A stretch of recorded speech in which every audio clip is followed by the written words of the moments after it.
problem shows up. Yeah, the beast comes out when a problem shows up.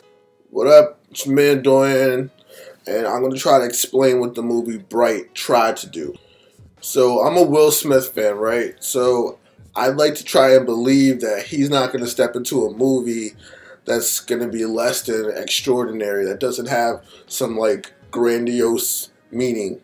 So let's keep in mind, I'm no movie critic. I was just making a beat. I made the mistake of going on Facebook and seeing terrible reviews because I like the movie, and I'm going to try my best to defend the movie that I spent an hour and some change watching. So in the movie, we got two cops, Will Smith and the orc. I don't know their names. I just know he's an orc. I just know he's Will Smith. To me, what they were supposed to represent was a black cop and a white cop sitting side by side working together. But in this case, the black cop would be the orc and the white cop would be Will Smith. And I say the black cop is the orc because in the movie, covertly and also openly, everybody is prejudiced against the orc. Even the orc themselves, they're prejudiced against other orcs when they don't follow the orc law, I think they called it. But what I like to call it in real life would be like the code of the streets. For example, if I were to be a snitch or a rat, that would be going against the code of the streets, and the people don't mess with me. So the next group I want to talk about is the small number of elves who had the magic wands. And I correlate them to real life by saying that they are the 1%ers, the people who have the power to do whatever they want. They have the magic wands to make any wish come true.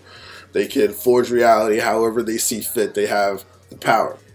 So I also like to correlate these magic wands to money, because once a magic wand was left in the streets, it started to corrupt everybody's morals. That's where you had police turning on police. That's where you had the street people in the movie getting involved, all trying to get the money, the magic wands. So in the movie, I thought it was interesting because there was two different types of task force. There was like a regular police task force, and then there was one for people involved in magic. So I correlate that to real life, how there's a regular form of government for regular people, but then there's a whole different set of laws and rules that apply to that 1%. And that, like, those type of people are corrupt, because if you see in the movie, they were the ones who had their lines hacked, where the 1%ers, the elves, were listening in so they can get their way at the end of the day. So to summarize this, man, like in the movie, you see the orc, he said he wanted to be a cop from birth. That's all he wanted. That's all he's known. He's been rejected from his orc crew. Like, he has police on his back. Like, everybody just giving him hell. And he's just like struggling and struggling, just trying to make it through, just trying to get the recognition that he wants, that he deserves as a good cop. So at the end of the movie, that prevails. Like, his character, his strength prevails over all the obstacles that he's seen.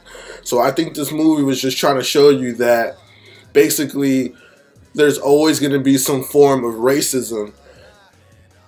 There's always going to be some form of like power or temptation that could corrupt you, but it's up to you and your character, up to you what type of person you are to prevail over that, to make them all see that like you shine better than that temptation, you shine better than that prejudice. Like, I thought Bright was a dope movie. Like, that's, man, Bright, your light, your inner light, I thought that was dope. I just caught that, that's cool.